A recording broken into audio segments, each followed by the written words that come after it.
Welcome to the inaugural episode of Skooltalk, a podcast about education. I'm your host, Jacob Dabrowski, and today's first guest will be Brother Anthony K. Cavet. Brother, how are you? I'm fine and happy to be here. Are you ready, sir, for some great questions? I am, absolutely. All right, so just to confirm, you're a speech and debate coach, right? Right. That's great to hear. And for how long have you been doing speech and debate? For 56 years as a teacher and 3 years in high school. Do you know any other coaches who've been doing it for that long? There are some, but not in New England. There's one that has 1 year less experience than me, but he has 1 year more age than I do. So before we return to this important topic, let's just talk about your upbringing and childhood. You were born in New Jersey, right? Right.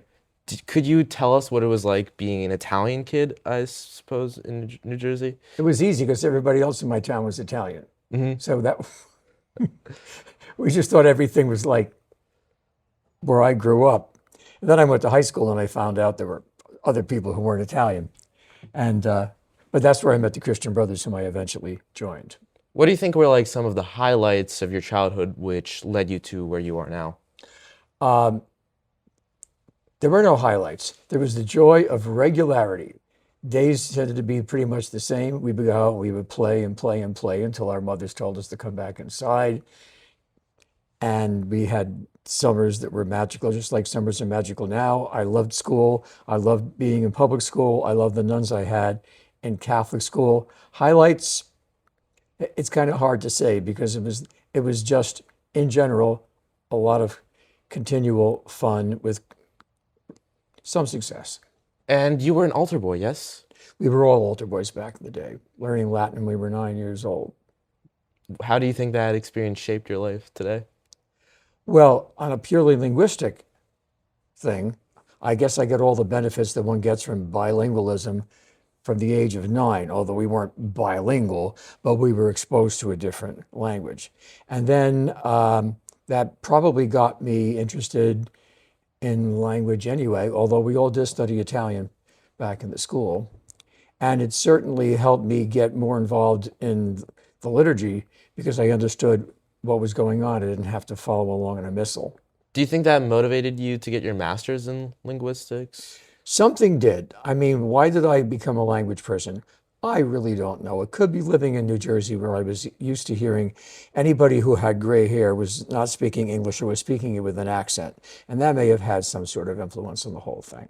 We'll return to your language knowledge, but just to segue back to your childhood, so you went to a Christian Brothers school, yes? Right, Bergen Catholic. And how's the experience of going to a Christian Brothers school back in the day? Well, it was good enough that when I was a senior, I said, well, I want to be a member of a religious order like the priests in my parish, but I don't want to be a priest.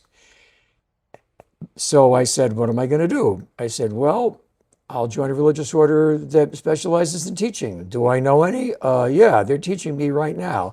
So I made that decision and I entered when I was just south of 18 years old, which is what people did back in the day. Right out of high school, they joined religious life. That's amazing. And what were some of like the key highlights and activities that you participated in high school? I was the first person in my family to go to high school, so I had to sort of make it up whole cloth. Really? I knew the word school was in high school, so I knew it was going to be books and teachers, and I thought that was pretty well going to be the long and short of it. Then I found out there were all sorts of sports and activities, but I didn't join any until my friend said, you have to join something, so I joined the Sodality, which was a religious organization. And then one of the brothers said, I want you to join speech and debate. So I said, yes, brother, which was the preferred answer back in those days. So that's how I got involved in any sort of extracurricular activities, but I didn't really do much in high school because I lived too far away and there was no public transportation. So back to the speech and debate topic, what event did you do in high school? I did a very bad job at declamation and poetry, but then I found my speed doing extemp when I was a senior. Do you think extemp was very different back then compared to how it was now? It was very limited. You could only use the last 6 issues of U.S. News and World Report. All questions came from there. So they didn't ask us, questions about some animal that lives in the forest in Madagascar and whether or not it should be protected because we didn't know about such things. It was either in U.S. News and World Report or it wasn't. And you either got the newspaper or you didn't get the newspaper.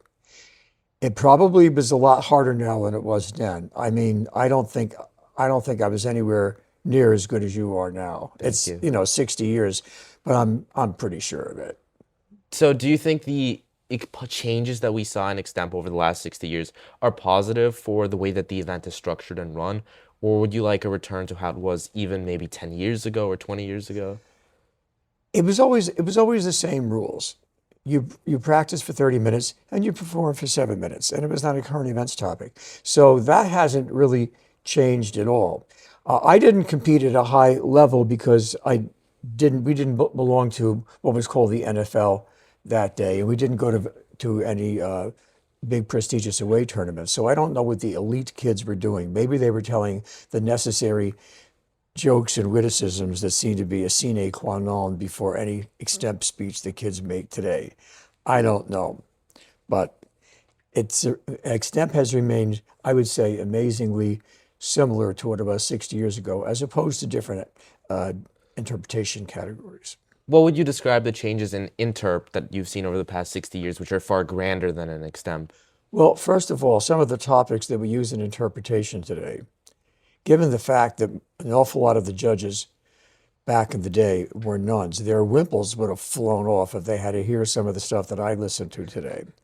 I have had to give a one, grit my teeth to a fine powder, and give a one to people who say things and use words that one ought not use in polite society, and also who espouse ideas that I, as a Catholic, don't, but assume that everybody agrees with them. So one grits one's teeth because, and I'm looking at a poster now that says, words matter, your voice matters, discover your superpower. So I give them the freedom to do what they want, and I just mark them. But an awful lot of the stuff that goes on today didn't go on then. And now everybody and his brother and his sister is writing for high school kids. Back in the day, there were an awful lot of classical pieces of literature, which one almost never hears today.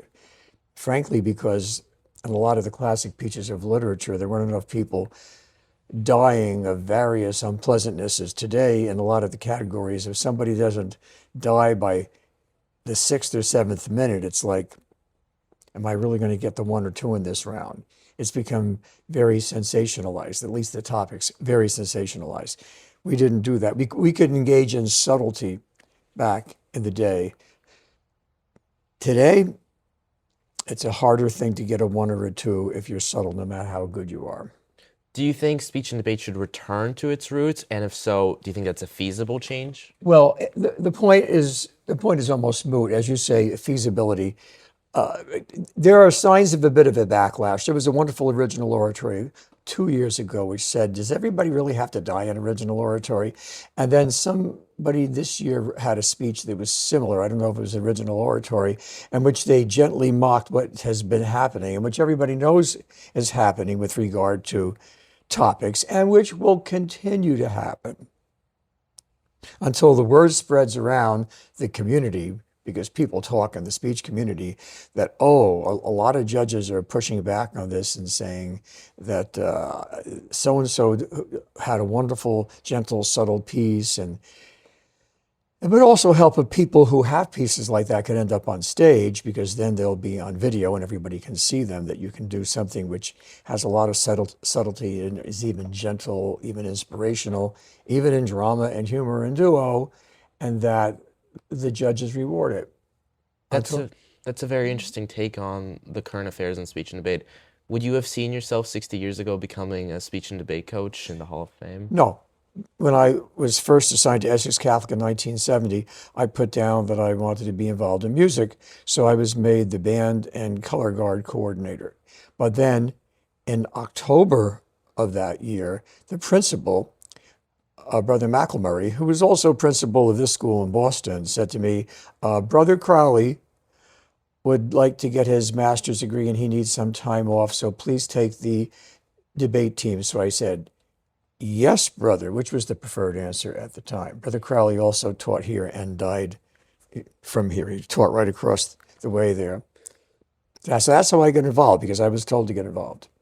All right, so let's go back to your high school, or like more specifically after high school career. Right. So you joined the Christian Brothers immediately after high school or in that period? Right. And in joining the Christian Brothers, you also signed up for a 4 year stint at Iona College, now Iona University in New Rochelle, New York. So even though the first year was spent up on the Hudson, and basically we were doing spiritual formation, we did take a couple of classes which garnered us some credit at Iona University. And then we lived together in community down in Lakewood, New Jersey, and then moved up to New Rochelle, always living in community and being a member of the Iona University student body. So at the end of 4 years, we had our bachelor's degree and we were immediately sent out to teach. So how many years did it take with all the spiritual formation and Christian Brothers essential classic classes did it take you to get your bachelor's degree? Well, at the end, you got your bachelor's degree at the end of the 4 years. But then I got my master's degree at the end of the next year because I got some money thrown in my direction and I went to the University of Michigan and got a master's degree in linguistics. What motivated you to go from Iona to U Michigan instead of staying at Iona or going to a college which was closer to you? I wanted a place that had a linguistics major, and there weren't an awful lot of them. And we did have a brother's house in Michigan, so that I could live with the brothers there and then commute to the University of Michigan every day for class. Do you think you had any professors or pedagogues at Iona or U Michigan that really stand out to you to even this day? I loved all my teachers. I've almost always loved all my teachers. Dr. Bernard F. Dick at Iona University was a great inspiration. He was the Latin teacher. And I had three Spanish teachers who were all recent Cuban exiles. And they were outstanding. And they treated us like we were their little nephews. And it was a great scene. That's wonderful to hear. So the question that everyone's wondering, how many languages do you speak? Oh, well, English. My English is right, really. I must, if I can I'm pretty boast, surprised, my but English is pretty good. Uh, Italian and Spanish, I'm pretty fluent. And then after that, I have either a book knowledge or a bad book knowledge or a bad speaking knowledge. One doesn't just know or not know a language. There are four skills: listening, reading, writing, and speaking, and one is competent with them or incompetent with them in varying degrees. so you would say that English, Italian, and Spanish is like your top three? Yeah. What is like a language that you regret that you never put more time into learning?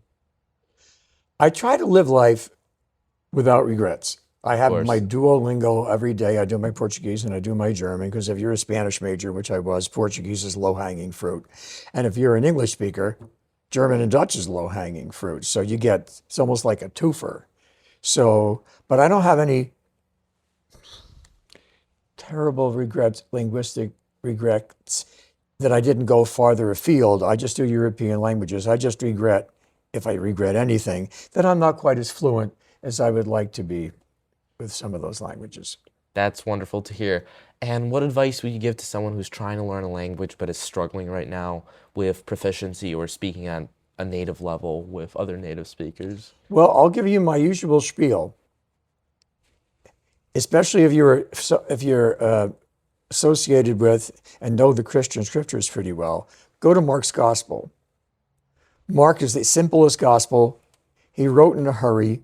You have limited vocabulary. A lot of people know the backstory. If you go to a Catholic school, you know the backstory really well. And that's the easiest text for you to get a good linguistic experience. And it's also a spiritual experience at the same time. I really like Duolingo. I'm not an expert on the brain science of language learning, which I guess I should be, but I'm not. But Duolingo seems to be working for me. And then, of course, if you were to live abroad, you know, the fact that I have to go and visit my cousin once a year or once every 2 years, and they only speak Italian. So there I am. It's either I speak Italian or there's going to be large periods of silence in our relationship. So that really helps. And you would describe yourself as a traveler? since you mentioned visiting your family in Italy? Well, I travel for one reason and one reason only. Thank you, United Airlines. I have a credit card which gives me frequent flyer miles. If I didn't have frequent flyer miles, I would never leave the United States because there's no way you know, as a brother, I'm going to spend that money to go abroad. Except maybe, I would go to see my cousin, I guess. But I do like to travel, and I like to travel on the cheap. It's an art form. Could you please tell us about your last vacation that you really enjoyed? Well, I went to Ireland to visit some friends. Then I went to the Netherlands to go and retreat with the Fathers of the Divine Word, who, by the way, all speak German, not Dutch in that particular place. And then the place I went just to treat myself was Krakow in Poland, which I fell in love with and would wonderfully go back again. And then I went to Torino to see my cousins. Then I went down to Rome to visit the brothers because our mother house is in Rome. It was 32 days. If I go, I'm going. What was the experience of visiting the mother house for the Christian brothers? They are wonderful there. And it's also a great place to stay because they're 15 minutes from the Vatican and they're 15 minutes if you cross the Tiber to the center of the city. So it's just a wonderful brotherhood experience and everything I could want. hmm So let's talk about you after graduating from U Michigan with a master in linguistics, I believe. Right. What was the first step after that? Well, I've been doing the same thing for 56 years, just teaching whatever language it is that they needed me to teach, and then teaching English, teaching religion, teaching algebra, teaching geometry, and teaching speech, but almost always just teaching whatever gap there was in the language department. What was the first gap that you had to fill in the language department? When I was at Blessed Sacrament, I taught Spanish, and then later I moved into Italian.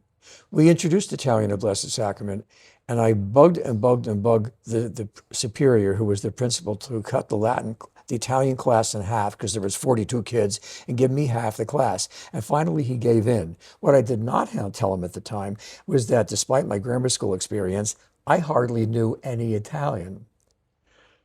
So that summer, I had to get a book and make up for the fact that I was going to teach Italian in September and hardly knew any Italian at all. So that was my motivation right there. And then after that year, I spent a summer in Middlebury in Vermont in the Italian school, and that was absolutely magical. Regarding Italian, didn't a lot of your family from New Jersey only speak Italian? No, my parents were born here. My aunts and uncles were all born here, well, almost all born here. So they all spoke English. I didn't hear any Italian in my family, except from my mother, a little bit of Piedmontese sometimes. hmm So going back to your Italian roots, what Right. cities do your ancestors come from? My father's people are from the instep of Italy, Basilicata, and my mother's people are from way up north in outside of Torino in the town in a small city called Fossano. So it's safe to say that Northern Italy is in your blood. Oh, I feel very Northern Italian, and I look Northern Italian, and I like my mother physically, so I act very Northern Italian. But I think I have a Southern Italian stomach. I know I have a Southern Italian stomach. We all do.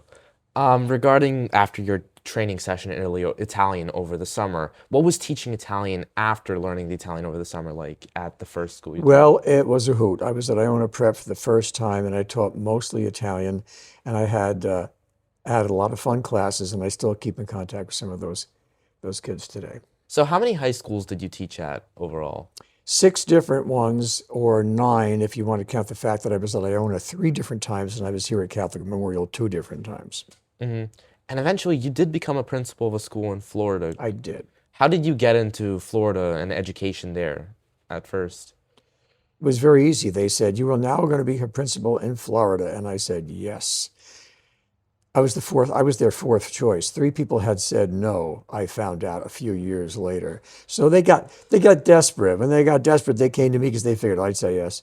So that's how I got to Florida, where I also ended up teaching math and physics because It was kind of hard to hire teachers in Florida. It was kind of hard to hire Spanish teachers in Florida, if you can believe that. Really? Yes, and after the person I hired to become the speech and debate coach left after 1 year, I ended up with the speech and debate team.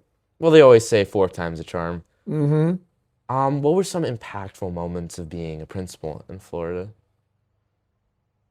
Well, being a principal is an opportunity to do great good, but also all the unpleasantnesses end up on your lap. And when the little button on the phone is red, people are not calling you to say, hey, you're doing a great job. You're always putting out fires. And it was a fragile part of the city and a fragile population, but I, I grew to be proud of being principal of our little school. But administration is not to my liking. What were the type of students you were serving as principal? Well, about half the school was Haitian. Most of the rest were every country in South America was represented there, with about 25% of the kids being Anglo kids. It's very interesting. It seems like the Christian Brothers always served a diverse base of people. Well, we didn't.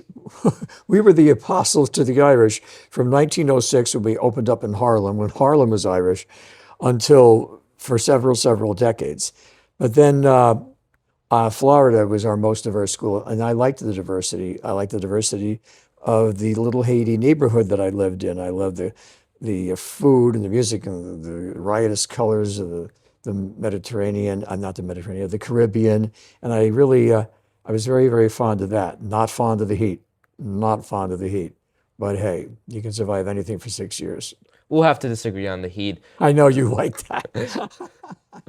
What did you, and you were principal for how long? 6 years, that was usual term. And what did you do after principal, and how did you stop being the principal? I stopped being a principal because my term was up, and I got a phone call while I was at speech and debate finals, of course, in Utah, I guess. And they said, we want you to go to Iona Prep for a third time. And I'm like, seriously? So I went to Iona Prep for a third time. I was there 1 year. And then they said, we would like you to go to Catholic Memorial again and be superior of the house. So I said, sure, no problem. So how did you end up at Catholic Memorial for the first time? I got a letter. I got a letter when I was at Iona Prep the first time, and they said, you are now assigned, this is the language they use, you are now assigned to Catholic Memorial in West Roxbury. We hope you are happy in your new assignment. Signed, your very affectionate brother, blah, blah, blah, blah, Provincial of North America. Was that your You get a letter. was that your first time spending time in Boston teaching, or Well, let me try to think. 1984 to 1994, I was here the first time, and then 2005 to the present time. I had never been in Boston before, except for my 1970 Harvard interview. We don't want to talk about that. And then in 1980, I was here for, guess what, Speech and Debate Nationals, Catholic Nationals. Never guessing that I would ever be here on a permanent or a long-term basis. was Catholic Memorial different from other schools like Iona, or was it just more of a typical Christian Brothers school? When I got to Catholic Memorial, all of a sudden I was like thrust back into the 1950s. The kids were so spontaneous and rah-rah. And if you were in New York or New Jersey, New Yorkers in New Jersey, in spite of themselves, have certain bouts of irony / cynicism. You didn't get that here. Everything here, especially in West Roxbury, which is the 1950s and continues to be in the 1950s, was more like a father knows best, sports mad, rah-rah American type of town. And I took an immediate liking to Catholic Memorial. One of the teachers there, Dan Burke, may he rest in peace, said, oh, you New Yorkers, it takes you a long time to get used to Boston. I said, Dan, it took me about 18 minutes. That's wonderful to hear. Do you feel as if Catholic Memorial is the same school during your first time here and your second time here? The biggest change has been a demographic change. When you charge $30,000, all of a sudden you're teaching the sons of professional people, doctors and lawyers, which we did not have that in 1984 when I first came. There were a large majority of the kids were kids who lived in West Roxbury and Rosendale and Hyde Park and Jamaica Plain and who lived in triple deckers and whose parents worked for the tea and things like that because you could afford it back in the day. I calculated at one time that the cost in Catholic education has grown 4 times larger than the average rate of inflation for all things. So that's going to cause a demographic shift. But you know what? Teenage boys are teenage boys. It's worth it. You couldn't tell the rich ones from the poor ones unless you went to the parking lot and looked at their cars, and the cars are lost on me, so I couldn't even tell from that. So Catholic Memorial today obviously has a reputation of being very in touch with its Irish roots. Do you feel like it was more in touch when you were here for the first time, or it's identical? Well, it was more Irish at the time than it is now, but that was before 1985 when Mary Concannon came. And Mary Concannon, who's a native speaker of Irish, and whose family is from Connemara, and who lived in Connemara while she got her degree in Galway, was a very big professional Irish presence in the building. And then in 2005, when I came back, we started teaching Irish language. I think that was the first year I was back. And I team taught it with her that year, but I was like a complete newbie. And I'm still far from fluent. But Mary Concannon made the school very Irish because she knew everybody. The former president of Ireland, whose picture is right there, his grandson was minister for the Gaeltacht, and he came and visited us. And I saw 2 presidents and 2 prime ministers of Ireland just taking trips with Mary, and then we took 4 trips to Connemara, school trips, which were just incredible. 3 to Connemara and 1 to Sligo, and so that allowed the kids to really get in touch with their Irish roots. So you and Miss Concannon have a relationship for a long time. Oh yeah. Could you contextualize about your friendship and professional relationship? Well, we hit it off immediately in 1985, and I came to know her parents, I came to know her sister. I have visited her house in Connemara on 3 different occasions. I think I'm planning for a 4th occasion in August. And then she and her sister and a mother of one of our alumni, we are planning to go to Italy in August. If that works, because they figure I speak Italian, so I could be hopefully fun to be with, but I could also be useful at the same time. So she's one of my dearest friends, but a lot of people would say have Mary as the dearest friend because she and her sister they're just like that. hmm Since you have such a strong relationship with Miss Concannon, could you please tell us about your relationship with some of the other brothers that you live with and see day to day? Well, the brothers in my house. The reason I got to Iona the second time is because brother Kirk Phelps' term as superior was up in Iona, and so they needed somebody to go in to replace him, so that was me. And then switching that off, I got to see him again here, and then when my period as superior was over, he took over. So we do like a tag team match of becoming superior of the house along 95. Brother Dornbos, who's the oldest brother, was a faculty member at Catholic Memorial when I was a kid. So I've known him since I was 14. And Brother Brennan, I lived with him at Essex Catholic in Newark. I lived with him at Iona Prep, and now I'm living with him again. So we keep crossing paths. And do you split up duties like for the household over time, for day to day? What is it like living with brothers for so many years? Well, as far as, duties, Brother Phelps is the liaison with our mother house in New Jersey, and I do all the money. I started out hardly being able to write a check, and now I've been bursar of that community for 27 years. And we all share in the cooking, and we all share in the preparing for prayers. So it's very, very communal, brotherly, cooperative, and equal. hmm That's very interesting to hear. Returning to more education and speech and debate, I think anyone who's been listening for the past 29 minutes would have one question in their mind. How are you so well spoken, brother? How am I so well spoken? I don't know. I've been practicing English for 77 and a half years. Really? Yeah, on a daily basis. So that can get you to be well spoken. Also, if you're put in a position where you have to train kids to be well spoken, as we say in Latin, nemo dat quod non habet. Nobody gives what he does not have. So I have become a better public speaker by training other people to be a public speaker. I have become a better Italian speaker by listening to myself speak Italian. Day after day after day, doing the same thing and having to become a model. You know, with all respect, you can be a very, very successful athletic coach because you know what to tell the kids. However, because of age and other circumstances, you could be so out of shape that you can never do what you're telling the kids to do. With speech and debate coaches, you have to do what you're telling the kids to do. You have to be a proficient debater, you have to be a good actor, or otherwise the kids are not going to pick it up, which makes it a very different coaching experience from an athletic coaching experience.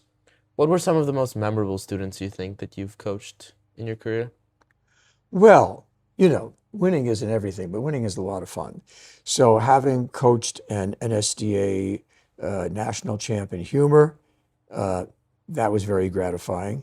Having coached 2 or 3 kids to declamation national champion, including recently Patrick Blomberg, and this school, very gratifying.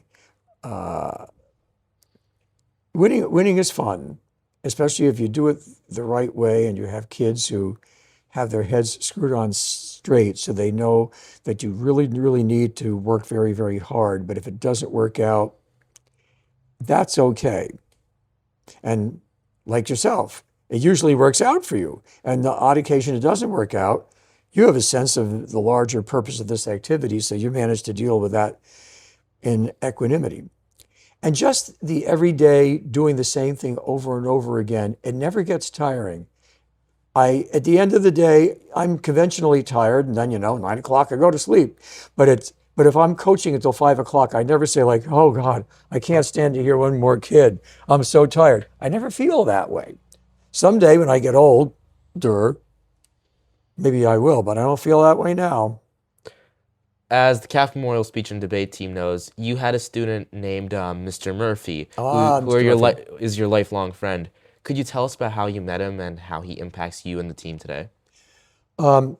He was a freshman at Blessed Sacrament School in New Rochelle in 1975. And I forget, he could tell you the story. I don't remember it. And he just told me the story the other day about how he got involved in the activity. I don't know. I must have listened to the sound of his voice and said, like, here, read this or something like that. I don't know. So, I mean, I knew Mr. Murphy since 1975. I knew his parents. I knew his grandparents. I know all 5 of his kids. And I know his grandson. So I've known 5 generations of the Murphy family. And he became a Christian brother briefly and was a coach of speech as a Christian brother. Then he got married, met Mrs. Murphy, and had 5 kids. And then he coached in many different schools in New York. So he is a very good coach. He and I, when it comes to coaching and judging, he and I agree on over everything. So he must be a very wise man. So he still has a lot of juice. He's at the edge of his teaching career now, probably the end of his teaching career. But he certainly has a lot of juice to offer when it comes to coaching. And as you know, has often appeared on the screen with us as a remote coach. And of course, he also comes up from New York like it was around the corner, which it's not, and drives 3 hours to come and be with us at certain contests because he really is a very, very good coach. He knows what to say to kids, and he certainly knows kids. He's coached enough of them, plus he had 5 of his own. That's wonderful to hear. And some of the other coaches on even our CM Speech and Debate team, you were directly teaching Mr. Julian and Mr. Candeloft. I did, and it was wonderful. I taught all 3 Julian boys. One was better than the next. And in 2022, when when they were both hired, Mr. Julian was hired specifically to be my associate and successor. But then Mr. Candeloff said, can I get in this too? And it was like, of course. That was They fell down from heaven. They fell down from heaven, let me tell you. And Mr. Julian specifically is doing big things on the team next year. He has all sorts of ideas that involve electronics, which are way beyond my ken, and it makes him happy and it makes the team happy. I say, sounds like a great idea. I've never been accused of being terribly creative. I'm, uh, I- I'm workmanlike. Never be accused of being terribly creative.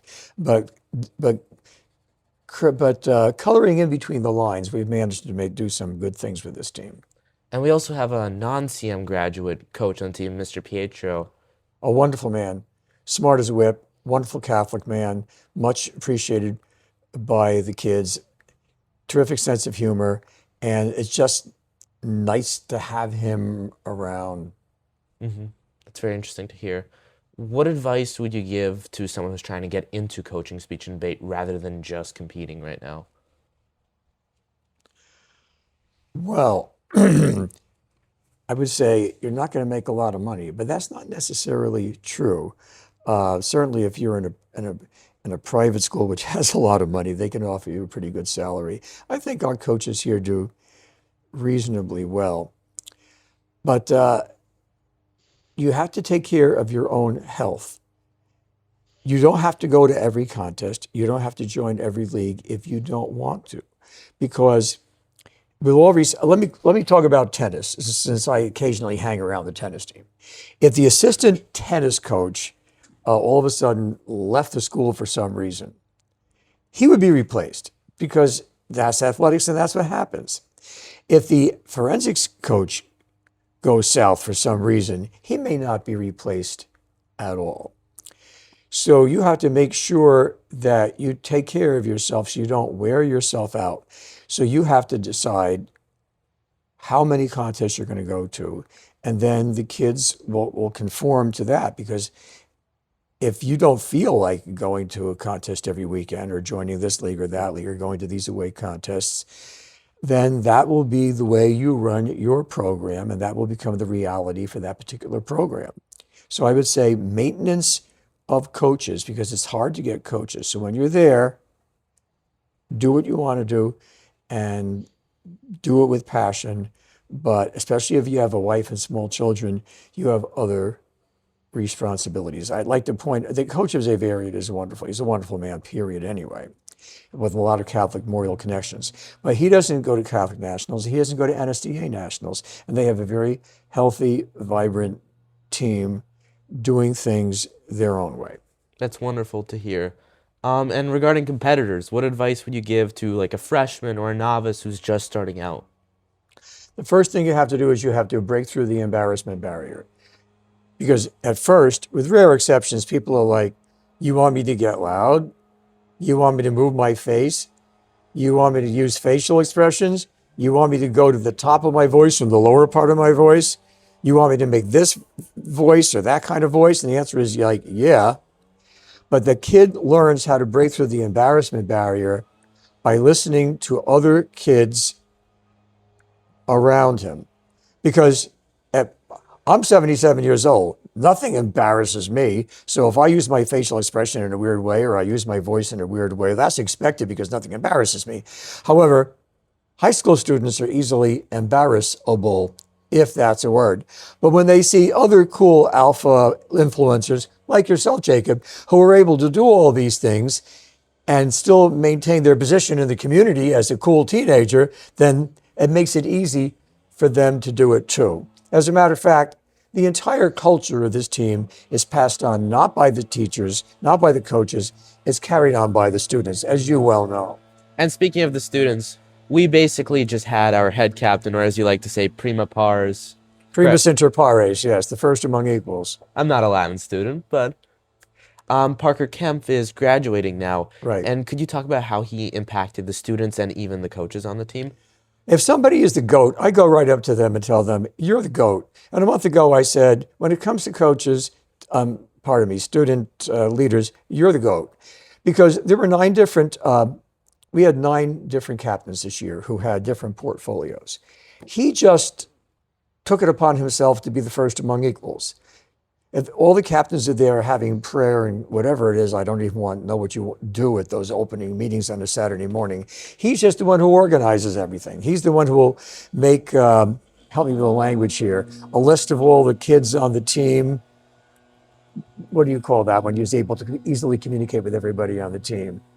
Like texting? Or... No, he puts everybody in the group chat, Oh, things like that. He just takes care of all those things. Nobody asked him to. He just goes out and does things on his own. I love to see when kids just see a need and they go out and fulfill it. They don't even have to ask for permission. They know they're doing a good job. They know they're servicing the team. People have won awards on this team, and the team has won awards because of Parker and people like him who just stepped up, saw a need, took care of it without a lot of fanfare, always thinking of other people before they think of themselves. and speaking of awards, our team is famous for our freshman award. It's named after. It's named after Christopher Donlan, who died suddenly of a seizure in March of his junior year. And every year we give an award to somebody who is a novice person who not necessarily is the one who has the most trophies so far, but is the one who has been faithful, comes all the time, easy to deal with, and will inevitably be a person who's going to be a winner. And you, if memory serves, have won that award. Thank you for giving it to me. Oh, it's a great pleasure.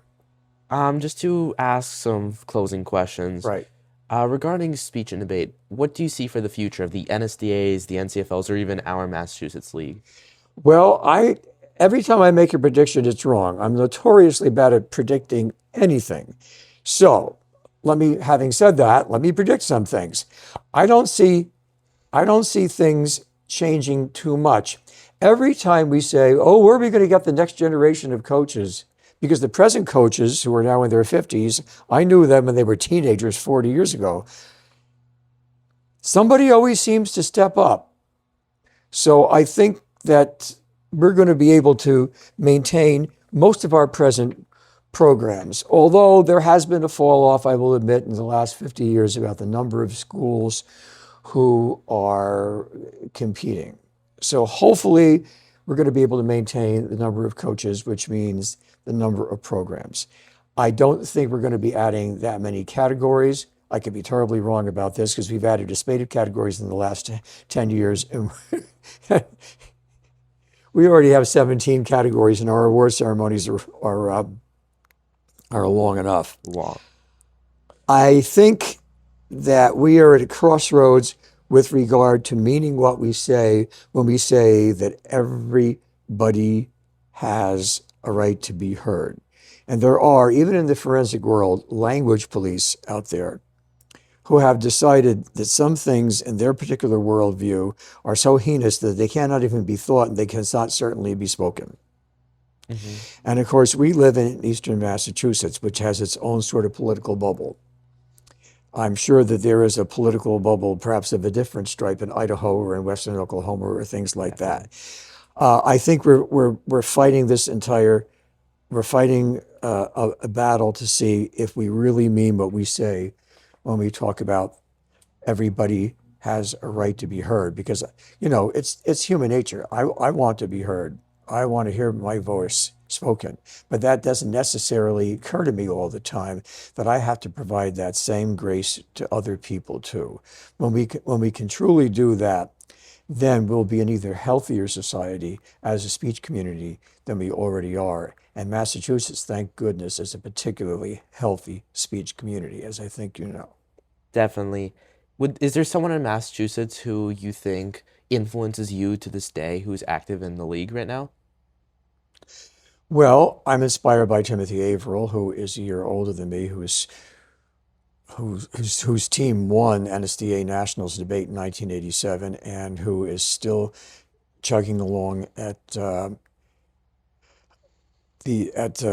Waring School up in Beverly.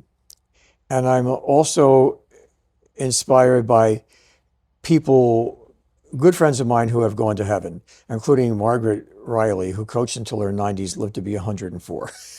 mean, I'm inspired by the lady in Regis, whom we call Grandma Julia Stanzione, who is 97 years old and is still coordinating trips for Regis High School. I'm inspired by a number of people who have gone to heaven, whose pictures are right there on that wall you can see just to the right of my computer, who have done wondrous things, like Sister Mary Ramon from Staten Island. They are my inspirations. One of my living inspirations, in addition to Tim Averill, I would have to say is Sarah Donnelly of Natick, who has done more than anybody else to make sure that we maintain a healthy regard for each other and really listen to each other deeply and form a real community. She goes beyond buzzwords like community, and she has really helped create community in Massachusetts. I'm I'm very happy to be inspired by somebody who's half my age. I'm inspired by our assistant coaches on this team who are a third of my age. I don't know how they have it. They have it so together. It's really, I don't know. I'm just glad God makes people like that, which is a sign that he's not tired of us yet. So more on the micro level, do you think the future of Catholic memorial speech debate is bright? Yeah, I do think so, because we have people ready to take up the responsibility when I'm gone, and they've already have started to take up the responsibility, and I'm still here, and I don't see any ebbing in that at all. The big thing, as I said before, is not the coaches handing on the culture, it's the kids handing on the culture. And I think that the class of 2027, which bears primary responsibility, is going to do a great job of handing on the culture. I have no doubts about that at all. We should be able to continue in the style to which we have become accustomed. That's wonderful to hear. And I'm sure you know about the phenomenon of quoting famous celebrities, famous authors, and famous politicians. If you had a quote which everyone knew you by, what would it be?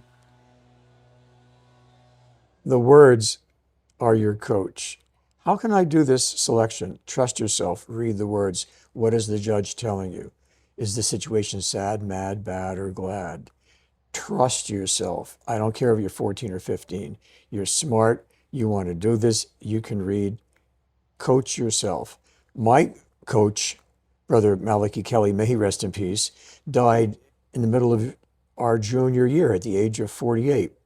And we had to coach ourselves. So just take care of business. You absolutely have to believe that you can do all the things which I know you can do. That's truly inspiring, brother. I'm glad you like it. Thank you for appearing on School Talk today. Audience, both of us, me, Jacob Dabrowski, and Brother Cavet will be at Richmond Nationals for speech and debate. So if you see either of us, don't be afraid and say hi. And thank you so much for listening to School Talk for its first episode. And I'm excited to record a stunning second episode very soon. Thank you so much.